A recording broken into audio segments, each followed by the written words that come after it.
Olá, amigo e colega do campo. Seja muito bem-vindo a mais um episódio do Ouro Fino Cast, o podcast da Ouro Fino Saúde Animal, que traz para você todas as novidades aí e todos os temas de importância nacional aí para aumentar a produtividade do setor agropecuário do Brasil, ok?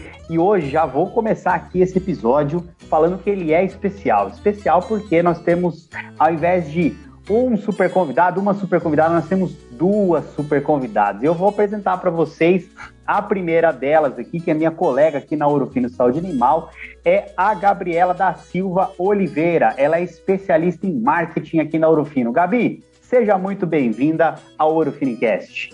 E aí, Bruno, muito feliz de estar aqui contigo nesse primeiro episódio aí com mais de um convidado.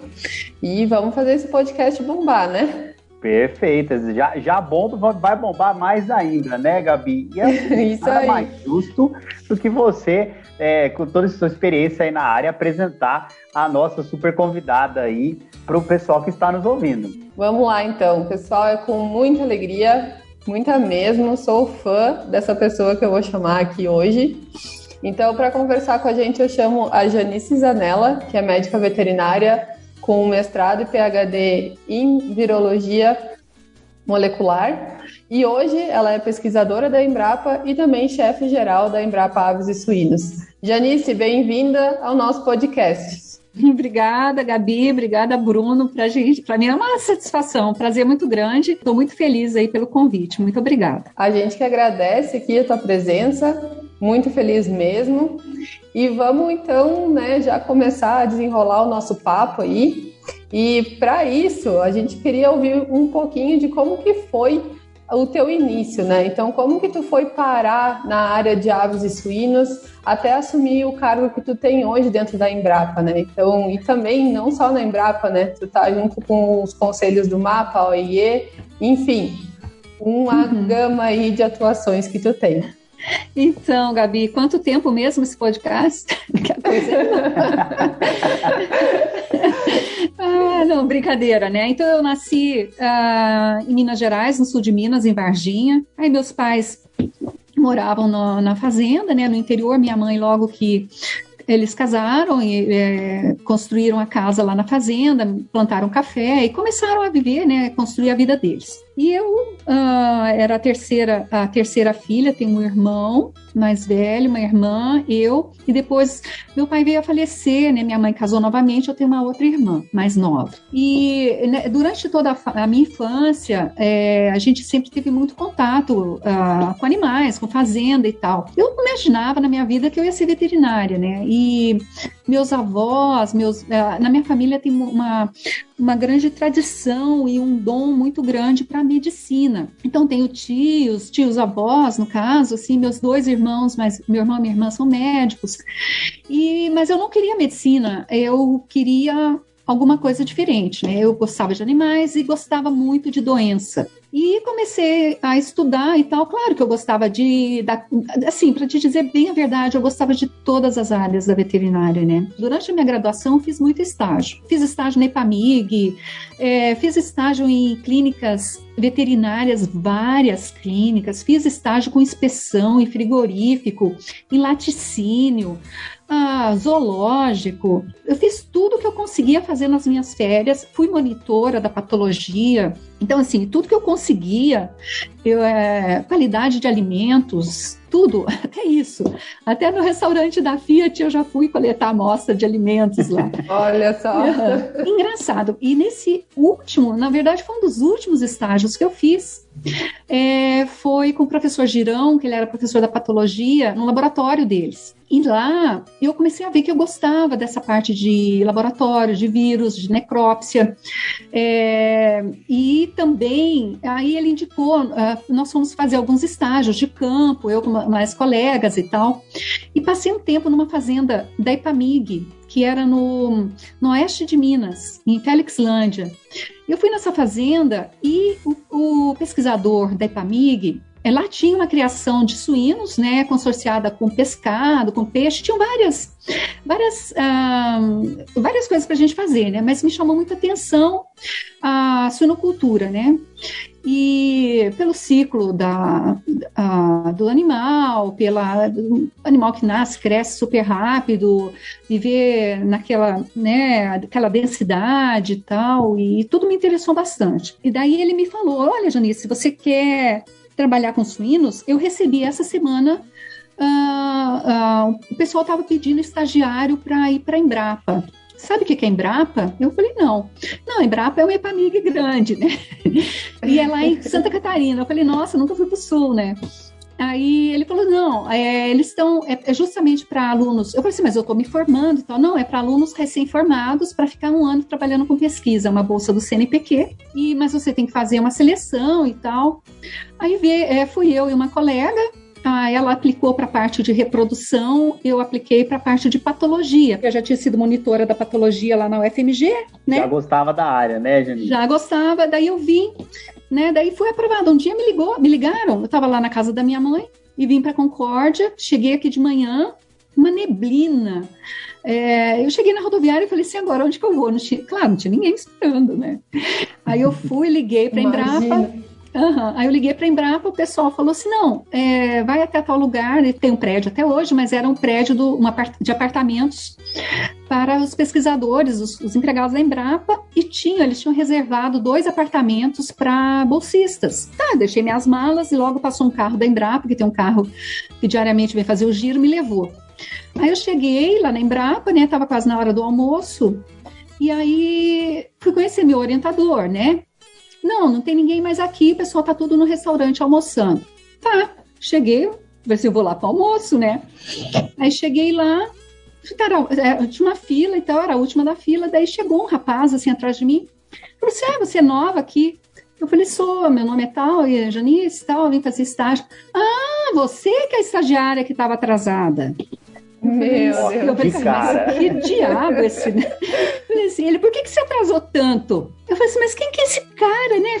Já chegou, já nem se apresenta, nem sei o nome dele, ele já tá me dando, né, me passando o sabão aí que eu me atrasei, né? Então, eu tô casada com esse homem, vai fazer 30 anos esse ano, né? Então, foi com a primeira pessoa que eu conheci, foi o Heraldo. Né? Então é uma história assim, é muito legal, porque é o que eu digo, né? Que a Embrapa, eu não posso separar minha vida da Embrapa, né? Eu acho que foi lá que eu conheci ele, eu tive as crianças, saí, as maiores oportunidades da minha vida foram realmente com a Embrapa, né? A Embrapa me apoiando, digamos assim. É um sentimento de gratidão pela instituição, né? Exatamente, pelos colegas, pelos mentores que eu tive lá. E a minha segunda maior surpresa, né? Na hora que foram me apresentar meu orientador. Esse aqui é teu orientador, o senhor Nelson Mores. Eu falei eu falei assim, que espetáculo, né? Daí ele falou assim para mim, eu sou teu orientador, mas quem vai te mandar vai ser esse aqui, o Yuri Sobestiansky. Meu Deus, Janice! Mas era muito engraçado, porque o Mores e o Yuri trabalhavam juntos direto, né? Naquela época tinha a Isabel, tinha o Ivo, né? Tinha o Itamar, a Cida e o Brito, os pesquisadores lá da Sanidade, né? Então, assim, tinham muitos pesquisadores que são referência, assim, na área, né? Na virologia tinha o Romero, a Ingon, a Liana Brentano. Então, assim, eu aprendi com gente muito boa, sabe? Então, eu tive muitas oportunidades. E o Armando Amaral, que hoje é meu adjunto na administração, que é uma pessoa, assim, nossa, que eu tenho uma admiração muito grande, uma gratidão muito grande por ele, né? Uma pessoa muito do bem. Ele foi a pessoa que me levava para a granja, que naquela época a gente tinha um experimento de ecopatologia, né? Que na verdade, era o princípio da biossegurança, né? Da biosseguridade. Na verdade, você estudar os fatores de risco, né? Para a diarreia de leitão. Então a gente media, via se a porca tinha leite, se a porca tinha febre, coletava a urina da porca, via se os leitões estavam mamando, se os leitões estavam com diarreia. Então, para mim, essa foi uma escola. Então a gente ia todo dia de manhã para a granja. Era muito legal, mas ao mesmo tempo eu passava o dia inteiro cheio de porco, né? Tudo bem, mas é bom.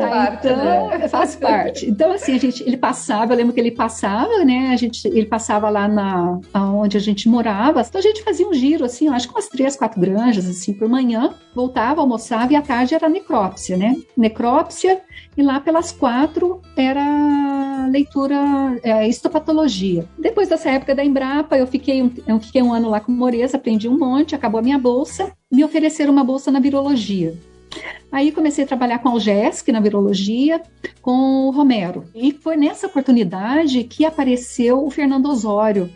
Ele veio dar uma palestra na Abraves em Itapema, e eu apresentei um trabalho. Foi a minha primeira apresentação, né, trabalho científico e tal.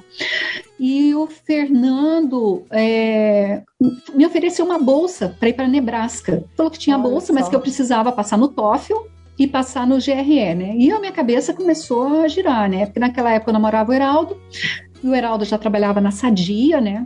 E a gente estava meio assim, e agora? Será que eu vou, não vou e tal? Mas fui, né? Fui para Nebraska, nunca tinha andado de avião. Peguei um avião, fui para Nebraska, fui para os Estados Unidos. Fiquei lá, era para ficar 2 a 3 anos, fazer meu mestrado e tal. Acabou que depois do mestrado me ofereceram o doutorado, pós-doutorado. Eu fiquei 7 anos, ficamos 7 anos. E nisso, quando eu fui, eu e o Heraldo, a gente estava meio assim, ele tinha um emprego aqui, ele também queria estudar, daí ele foi. Mas foi engraçado porque para ele ir, né, nós precisávamos de visto, ele precisava do visto. Eu tinha visto, ele não. Eu tinha aceito na universidade, ele não. Então, o que a gente fez? A gente casou. Deu golpe. A gente casou, mas casamos por procuração. Então, assim, numa forma assim, bem descontraída, né? Foi uma forma também que o Heraldo acabou conseguindo fazer o mestrado dele, com bolsa lá também. Depois chegou no primeiro ano, foi meio difícil, depois ele conseguiu a bolsa. Trabalhou também, fez o mestrado, o PhD dele lá. E nesse meio tempo, quando eu estava começando o PhD, teve um concurso na Embrapa. Nesse concurso eu vim fazer, né, para virologia, eu vim fazer e passei no concurso. E aí, na época, o Jerônimo Fávero era o chefe aqui da Embrapa, e ele falou para mim, Janice, no momento não tem vaga para a gente contratar todo mundo que passou no concurso, mas eu vou te deixando para o final da fila e vou te avisando. Aí eu falei assim, enquanto isso eu fazendo meu doutorado, né? Aí deu certo, no finalzinho, quando eu estava terminando, ele falou assim, aí já era, eu acho que o Talamini que era chefe. Não, a gente precisa te contratar porque vai caducar o teu concurso. Eu falei, não, beleza, eu vou voltar para o Brasil, né? Na época até a gente ficou meio assim, ficamos lá, voltamos, né? Então tem toda a questão familiar, né? A gente queria também ter filhos, então pesou várias coisas aí, também trabalhar no Brasil, né? A gente sentiu, eu tinha tido para o PhD, eu tive bolsa do CNPq, e eu me sentia no compromisso de retornar para o país, né? Então voltamos, e logo comecei na Embrapa. Os meus primeiros projetos foram em virologia de aves, trabalhei um pouco com leucose aviária junto com a Liana, depois comecei a submeter projetos em PIRS, comecei a submeter projetos em Algesc, e foi assim, né, até que um dia um veterinário da Seara chegou para nós e disse, olha, estou com uns casos diferentes ali de definhamento e tal, os animais começam a emagrecer, não sei o que. Eu falei assim, olha, eu estava lendo um artigo, porque como eu tinha estudado vírus de aves, tem o vírus da anemia infecciosa, da mesma família dos circovírus, né? Aí eu falei assim, olha, tem um circovírus suíno aparecendo aí, isso era 99, por aí. E aí ele falou assim, daí ele me trouxe material, eu encomendei uns primers para PCR, fizemos, deu positivo. Aí logo a gente levamos para um congresso na Argentina, e daí a gente começou a trabalhar. Eu, Moreira, trabalhava em cima de circovírus, né, e a Algésica também. E logo assim, 2000 a 2004, a gente trabalhou no programa de erradicação da doença de Algésica aqui em Santa Catarina, né, que foi modelo e tal. A gente teve tinha um comitê técnico assim muito atuante, então tinha representantes da indústria, tinha representantes do Ministério, do Sindicarne, da SIDASC e nós da Embrapa, né? Então, assim, para mim, que eu era um pouco novata assim na suinocultura, foi muito importante. Eu tinha um conhecimento de virologia, de diagnóstico, de vacinas, né? Então foi assim um casamento perfeito, né? E o Armando muito conhecedor assim da questão da gestão, então toda aquela parte de indenização, né? Então isso ajudou demais. Então em 4 anos em um ano na verdade nós sanitizamos, né, o estado. Trabalhamos com mais de 900 granjas, liberamos vacinas para usarem somente na vacinação, no programa de erradicação. Os produtores que tiveram seus animais, né, enviados para o abate, foram indenizados, né, para comprar somente fêmeas certificadas. Então isso aí foi um programa assim, foi um projeto assim que eu guardo no coração, porque ele foi um projeto muito importante para o estado, para o país, né, deu origem a uma instrução normativa. O modelo foi usado depois no Rio Grande do Sul, quando teve um surto na região aqui perto da divisa com Santa Catarina. E depois no Mato Grosso também foi utilizado, foi em São Paulo. Então, assim, deu para nós uma segurança que a gente podia fazer, sabe? E com toda essa história, né, e toda essa paixão aí, né, porque tá na cara que você é apaixonada pelo que você faz, né? Ainda tem gente que vai falar que é sorte, né? Na verdade, é muita dedicação, muito trabalho em cima, né, Janice? E assim, você falou um pouco lá no começo, que você participou um pouco dos termos de biosseguridade, né? Aí há um tempo, e ao longo da sua carreira, Janice, assim, como que você enxerga essa evolução, né? Já que você tocou no assunto, evolução, tanto da produção brasileira de suínos, aí também relacionando termos de biosseguridade, no passado, com hoje, e que você enxerga para o futuro, e com todo esse conhecimento que você demonstrou aí para a gente? Eu não sei se vocês têm conhecimento da história da peste suína africana no Brasil. A peste suína africana... Conta pra gente, nossos ouvintes aí adoram. Então, nós tivemos a peste suína africana no Brasil no final dos anos 1970, 78. Foi num sítio no Rio de Janeiro, na cidade de Paracambi. Tem a Universidade Federal Rural do Rio de Janeiro, né? Chegaram animais para necrópsia.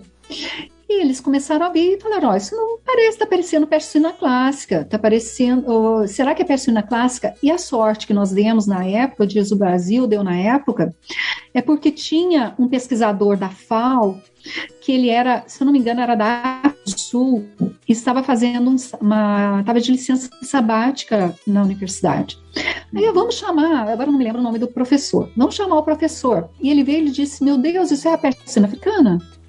Né? Então o pessoal disse, mas como assim? Não, é peste suína africana. Vão imediatamente na granja, tranca e fecha e busca mais animais.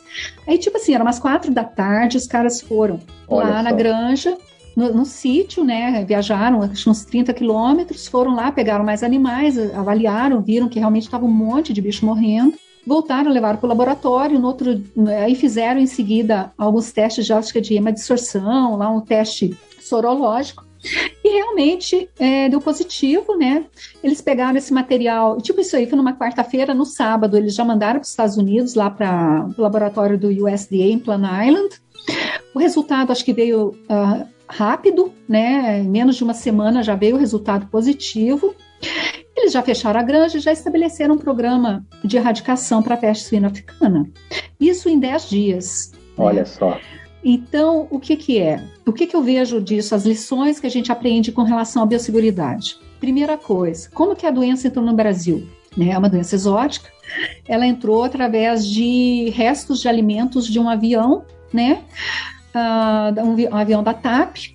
Então, esse avião, na época, a peste suína africana, ela estava na Península Ibérica, né, na Itália, também alguns países ali na região da Europa, mas no oeste da África, então, assim, algumas regiões ali. E aí, o que aconteceu foi que tinham um funcionário que era o dono do sítio, eu acho que levava resto de comida do restaurante e nisso ia junto o resto de comida do avião.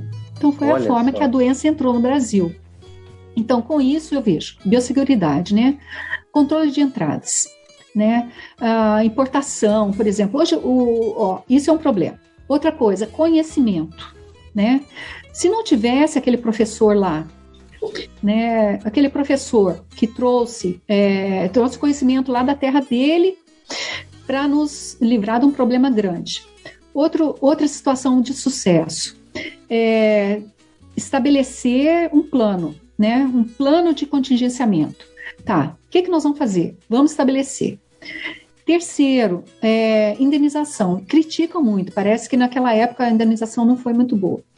E teve um começo, um meio e um fim, né? Então os animais foram eliminados, né? Com isso se proibiu o lixão, com isso se proibiu a utilização de lavagem, né? A questão de criar suínos nas cidades, né? Então, assim, deu digamos, uma controlada nas criações de subsistência de suínos. E começou muito mais a criação industrial, né? Então, com isso se desenvolveu muito a área de nutrição, se desenvolveu a parte de genética, porque precisou importar, no começo dos anos 80, começou a importar animais. Claro que com isso também entraram doenças no Brasil que a gente não tinha, né? Por exemplo, a doença de Algés, que é uma doença que entrou, né, com a importação. Então, naquela época, tinha muitas coisas que deram certo, mas eu vejo que hoje o Brasil, ele usufrui de um status sanitário na suinocultura, assim, excelente. Pelo fato da gente não ter PIRS, né? Não tivemos PED, Estados Unidos com todas aquelas a situação, claro, mas assim, o que a gente tem visto hoje, as ameaças talvez sejam um pouco diferentes por causa da globalização, pela troca de alimentos, pela troca pelo comércio, muita coisa vindo da Ásia, de outros países, então pode ser que a gente sabe que a China, por exemplo, é o maior produtor de suínos do mundo, né? Metade dos suínos do planeta está na China. Estados Unidos também é um grande produtor, tem uma biossegurança, uma sanidade, a parte de diagnóstico deles, só a rede de diagnóstico deles são 54 laboratórios, né? Então, assim, laboratórios oficiais, meu Deus do céu. Então, aqui no Brasil mesmo, os LFDAs, né, os laboratórios, os Lanagros, né, nós temos 5, se eu não me engano. E um deles, que é o de Campinas, o LFDA de Campinas, que é um laboratório oficial da UIE, né, para influenza e doença de Newcastle. Então, assim, pela produção animal, eu acho que a gente poderia ter muito mais, né, eu acho que é uma coisa a se trabalhar. Então, respondendo a tua pergunta, com relação à biosseguridade, o que eu vejo de hoje e de antes? Hoje nós temos nós temos uma estação quarentenária para suínos. E outra coisa que eu vejo, essa associação público-privada, ela tem que acontecer em todos os níveis. Então, você vê que essas pessoas, esses mentores aí, eles vêm... não é só o que eles fazem, né? Não é só o que eles fizeram, paixão, mas o legado, o legado que eles deixam, sabe, o exemplo. Eu assisti recentemente o filme da Marie Curie. Gente, ela ganhou 2 prêmios Nobel, né? Então, assim, química e física. Depois a filha dela continuou as pesquisas dela, a filha e o marido também ganharam. Então, assim, sabe, eu acredito muito nessa questão aí, do exemplo e tal. E pensando agora na questão de saúde única, e pensando também na parte de redução de antimicrobianos, que é uma coisa que pode vir a acontecer, pode não, né? Vai acontecer. Tu acha que as granjas, ou enfim, os produtores que não têm um bom protocolo de biosseguridade, eles vão sofrer mais com essa redução de antimicrobianos? Acredito que sim. Eu acho que uma declaração do diretor da OMS, né? Ele disse, quando surgiram as primeiras vacinas, todo mundo para a Covid, todo mundo falou, as vacinas e tal vão poder parar o distanciamento, né? A gente vai poder voltar à vida normal, aglomerar, tal, parar de usar máscara. E ele disse o seguinte: a vacina não é uma bala de prata, né? Para matar o lobisomem. A vacina é uma das ferramentas. E a mesma coisa que eu digo, né? Para a sanidade, existem várias ferramentas, né? Então, quando a gente pensa nos fatores de risco para surgimento de novas doenças ou de novas pandemias, digamos assim, né? Se a gente pensa, são vários fatores, né? Eu acredito que assim, uma analogia é que nem um desastre de avião. Tem que ter várias coisas darem errado ao mesmo tempo. Então, por exemplo, a gente tem que pensar em fatores, né, relacionados ao hospedeiro. O hospedeiro que pode ser o ser humano, animal, mosquito, morcego, macaco, o que for, né, animal silvestre, animal doméstico. Temos que pensar no agente, no agente infeccioso. Então, aí vai o exemplo que você deu das bactérias, né? Realmente as bactérias, em relação às doenças emergentes, os vírus são os campeões, né? Porque os vírus, eles são muito simples, então a evolução deles é muito rápida e acontece, acredito que muito mais rápida, e eles acontecem muito mais vezes, né? Então, os vírus são a entidade mais numerosa do planeta, né? Então, é como se fosse 10 elevado a 30 partículas virais. Então, existem 2.000 espécies de vírus, né, que são identificadas, e apenas uma pequena parte delas causam doença. Então, existem vírus ainda que são benéficos, mas no caso das bactérias e os vírus, eles também estão evoluindo, né? Então, eles vão tentar escapar. Então, eles vão tentar escapar de qualquer maneira. Com relação ao ser humano, né? A população humana está aumentando, né? O fator principal. Então, a gente está chegando cada vez mais perto de regiões que a gente não habitava. Nessas regiões tem animais, tem outros agentes infecciosos, né? E tem condições, talvez, para surgimento de novas doenças ou doenças que estão lá há muito tempo que a gente não conhecia.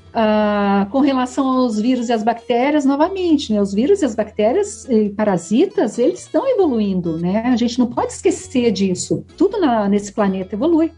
Então, eles estão evoluindo, eles vão continuar evoluindo e eles vão continuar fugindo, né? Tentando fugir, driblar o sistema imune, driblar a nossa ciência, né? O que a gente sabe, o que a gente tem disponível aí. Eu acredito...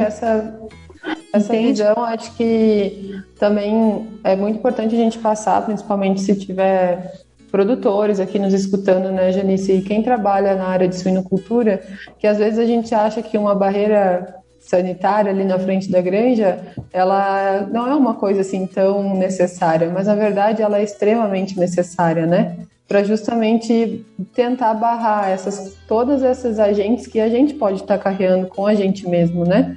Isso, e aí você me lembra de uma outra parte, que é o meio ambiente, né? Querendo ou não, as mudanças climáticas, elas vão afetar não só a sanidade, mas a produtividade de grãos, né? A oferta de água.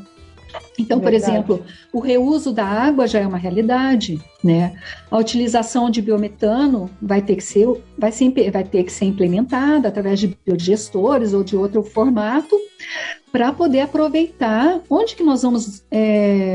como que a gente vai ser colocado todos esses dejetos, né? Da onde que a gente vai tirar água limpa para 9 bilhões de pessoas daqui a uns anos, né? Então, assim, vai ter que ser a produção animal, ela vai ter que evoluir em vários sentidos, né? Então, a gente vê a China, por exemplo. A China, ela está fazendo um investimento enorme em produções, assim, eles estão fazendo uma reforma agrária ao inverso, né? Então, eles estão fazendo cooperativas enormes. Então, o que eles tinham antes de produção em pequena escala, hoje eles têm em grande escala, nem muito grande escala. Então, por isso, precisa muito grão, precisa muita logística, precisa muita sanidade, né? Então, assim, precisa de um programa sanitário muito bom, porque, claro, quanto mais animais, né, mais chances e oportunidades para os agentes infecciosos, né? Então, tem toda uma discussão de farinhas, né, de origem animal. Sim. Tem toda uma discussão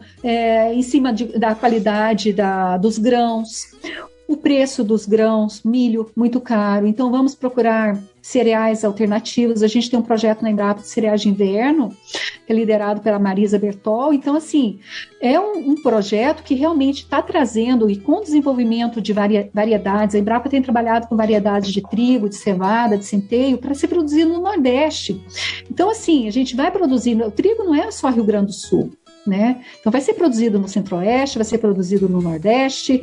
Então, assim, tá virando uma realidade. Então, eu acho que a gente tem que pensar muito, sabe, nos ingredientes que vão vir, sabe? Sim. Então, assim, qual que vai ser? Porque o trigo, ele precisa, isso a Marisa me ensinou, precisa mais gordura, né? O milho ele já tem, mas com o preço do combustível e as empresas de etanol crescendo no Centro-Oeste, né? E a exportação também e tal, o milho, eu acho que, não sei, eu acho que vai ser difícil a gente produzir suínos e aves com milho e farelo de soja, como a gente fazia, né?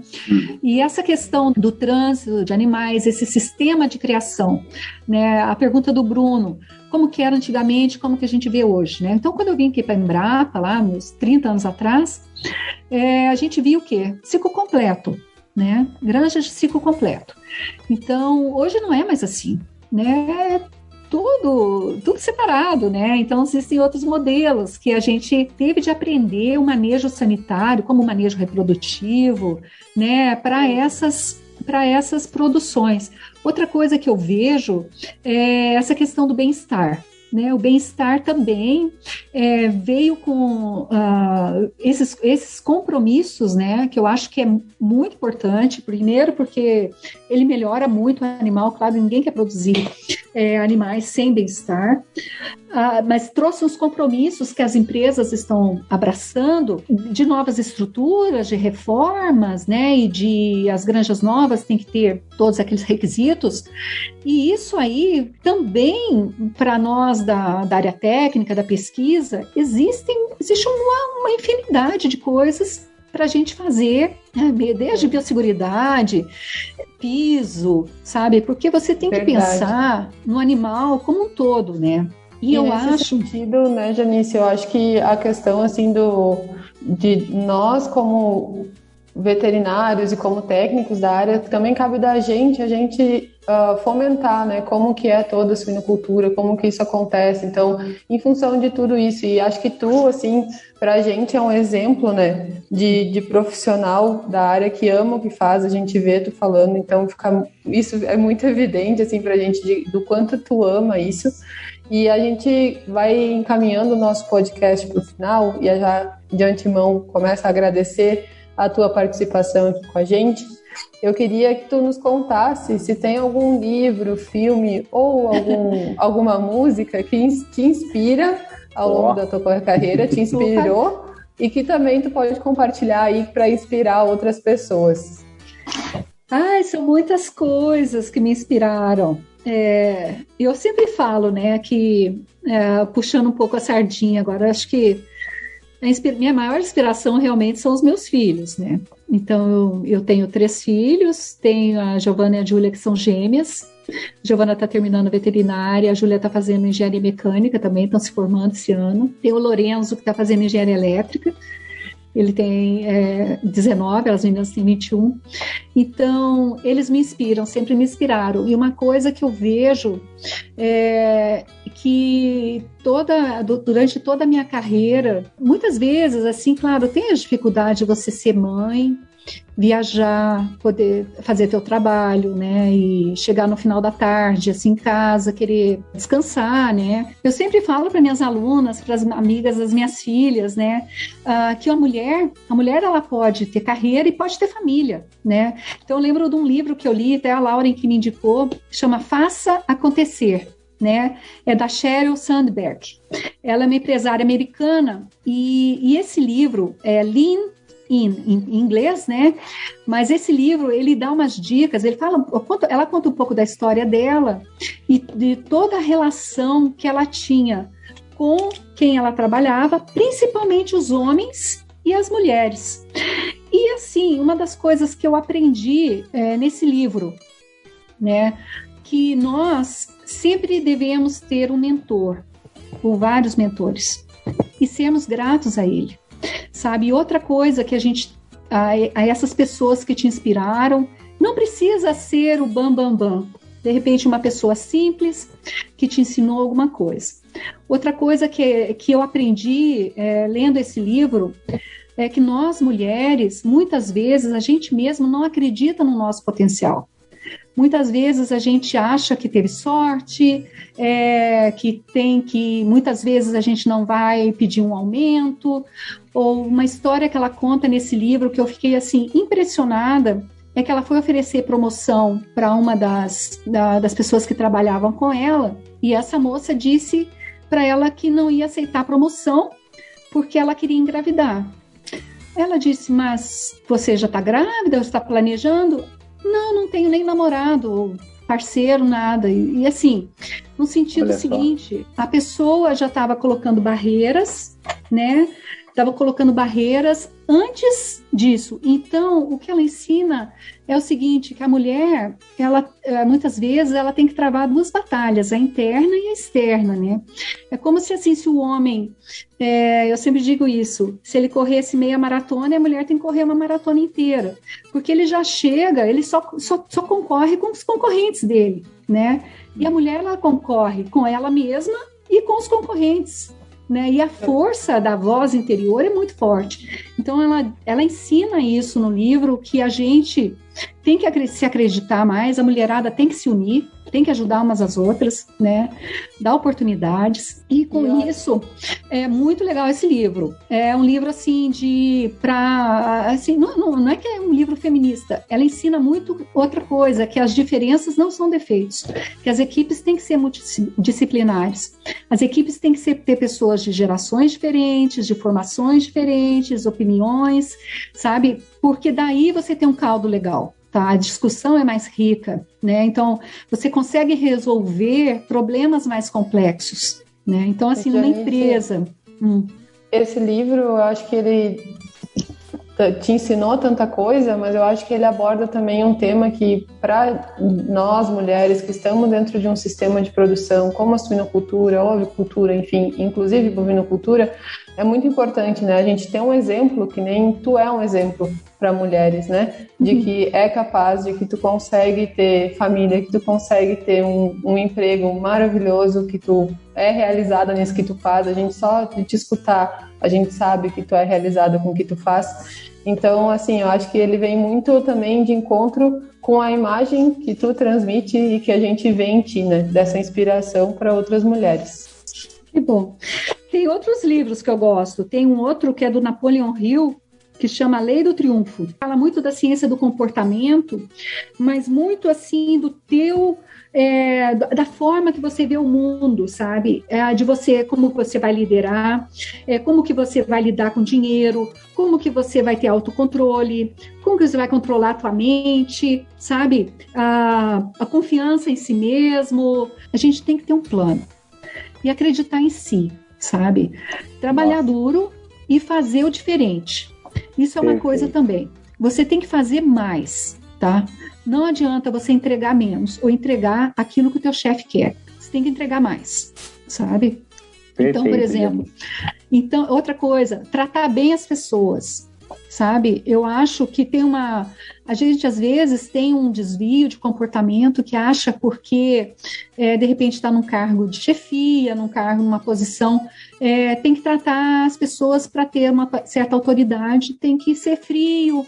Eu acho que não. Eu acho que as pessoas, todo mundo gosta de ser ouvido, todo mundo gosta de ser acolhido, né?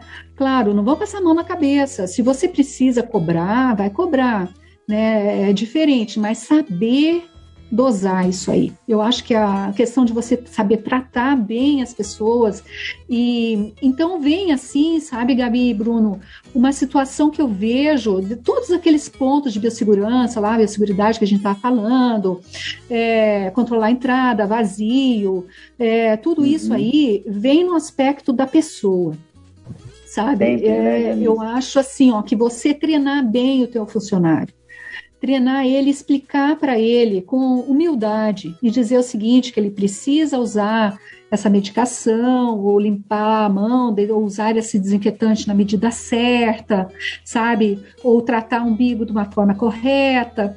Esse treinamento faz muita diferença, porque ele está na mão dele, ele está com os teus animais, o teu ganha-pão, né? Então, com o teu bem mais valioso. Ele tem que se sentir importante, né, Janice? A gente, assim, em alguns outros episódios também, a gente sempre, quando a gente pergunta desafio e tal, é sempre a questão de lidar com pessoas, e tudo que você falou de treinamento, de capacitação e etc, e fazer a pessoa se sentir importante faz todo sentido, faz parte, e é também o que a gente tem que estar sempre de olho hoje, né, e no futuro também, né, Janice?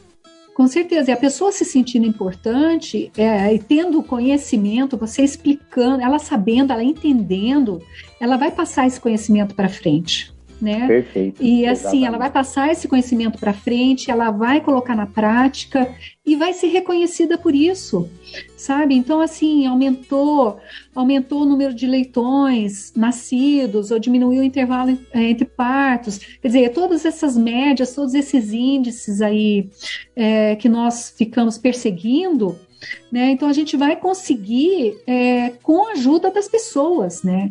E tem aquela máxima, né? A gente não faz nada sozinho, né? Como a gente fazer as coisas sozinho, e para as pessoas fazerem com a gente, então tem que ter essa empatia, tem que ter esse reconhecimento, como você disse, né? Então a gente vê toda essa questão da automação nas granjas hoje, né? Que legal, a gente dá oportunidade para mulheres, né? Mulheres podem trabalhar porque é mais automatizado, não é um trabalho tão pesado. Jovens podem trabalhar, na verdade eles adoram essa parte mais informatizada. Então tudo isso aí eu acho que a suinocultura, principalmente aqui no Brasil, está crescendo muito essa questão. Eu acho que a gente tem que evoluir nisso também. Excelente. Essa parte aí de você trazer inovação para o campo. Gente, a gente tem tecnologia, a gente pode trazer, a questão de botar em prática, sabe? Então, esses eventos lá, né? Na verdade, os nossos movimentos, né, Gabi, os Inova, né? O Inova Porta, o Inova Área, a gente trazer pessoas, assim, startups, estudantes, empresas, para trabalhar junto com a gente. Quer dizer, cada um fazendo a sua parte, como eu disse, né? Equipes multidisciplinares, né? Então, colocar esses jovens, essas empresas aí em contato com tomadores de decisão, com sanitaristas, com gerentes, sabe? Com diretores de empresas, de agroindústrias, né? Que eles vão dizer, não, vai em frente, não, isso aí... Poxa, eles vão ganhar uma mentoria, né, de pessoas extremamente qualificadas, super importantes no que fazem, conhecem o mundo, conhecem a produção, conhecem o mercado. Isso aí para o brasileiro é um avanço, né? Então eu acho que a gente tem que oportunizar esse intercâmbio aí de conhecimento, né? Então a gente não está chamando mais de evento, a gente está chamando de programa, né? Então esse ano a gente vai ter também o Inova. A gente fez uma busca, né? Fizemos questionários com vários parceiros nossos, stakeholders de várias áreas. Nós temos milhares aí de respostas do que realmente a Embrapa, no caso, pode trabalhar. E em cima disso, das top 10, 12, nós vamos lançar, né, o Inova em cima desses principais desafios, né, os principais desafios de inovação. Então, o que o mercado está pedindo, que nós podemos ajudar e essas empresas podem fazer junto com a gente. Muito bom, então, Janice. Essa é a fórmula.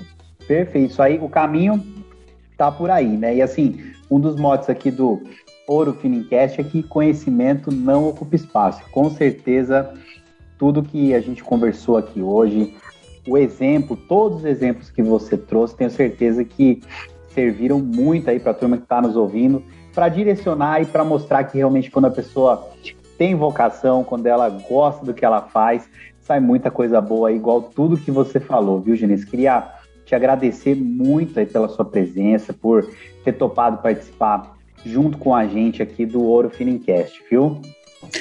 Eu que agradeço, adorei, e se vocês deixarem eu falo mais 2 horas, mas aí não, né?